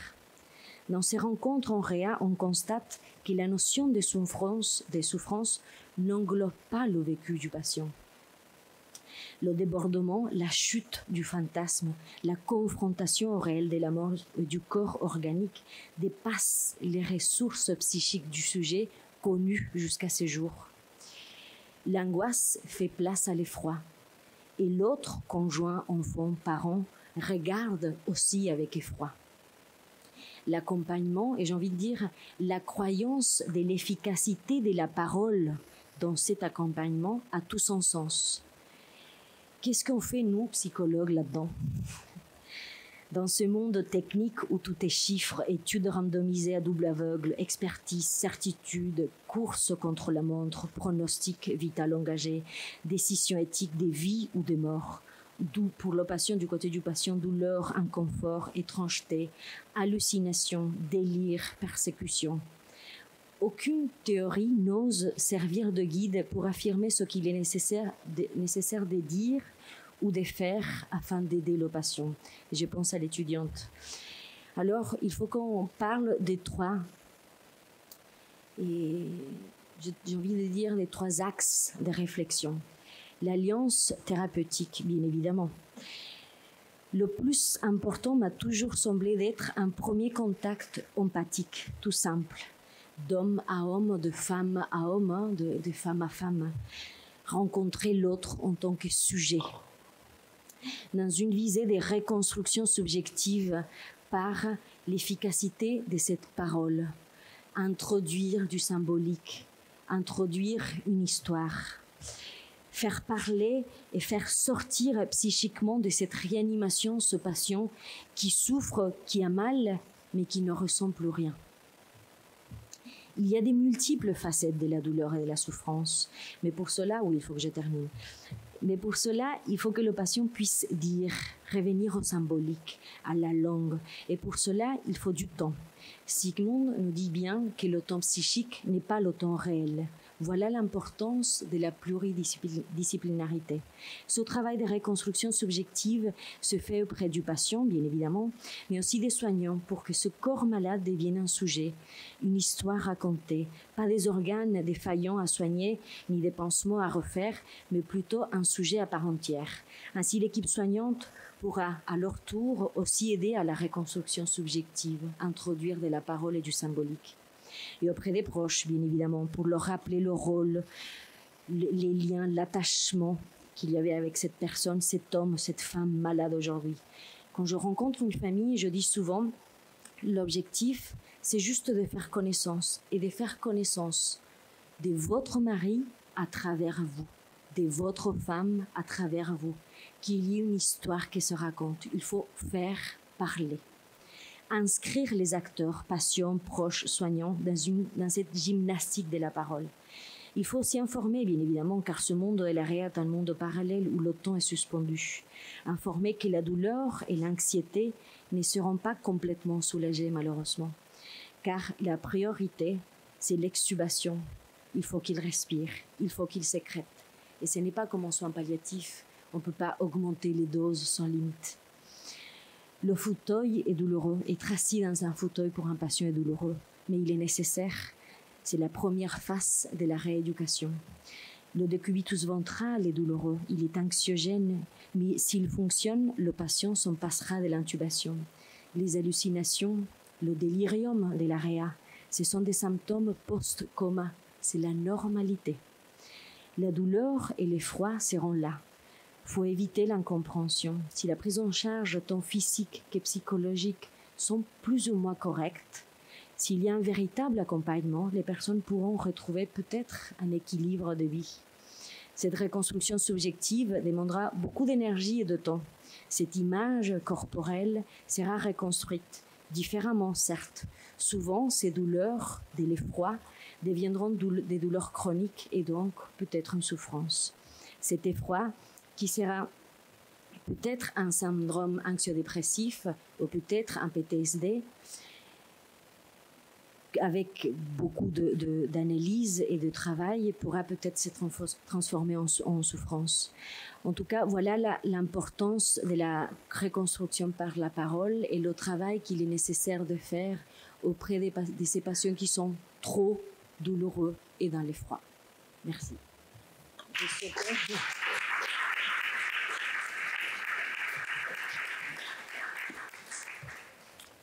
Alors, il nous reste quelques minutes du coup pour échanger. Est-ce que l'un d'entre vous a une question ? Moi, je peux commencer parce que j'étais très interpellée par le fait, Charlotte, que tu disais la question de la perte conditionne la souffrance. Est-ce que tu serais en capacité de le développer un petit peu plus ? Vous m'entendez bien ?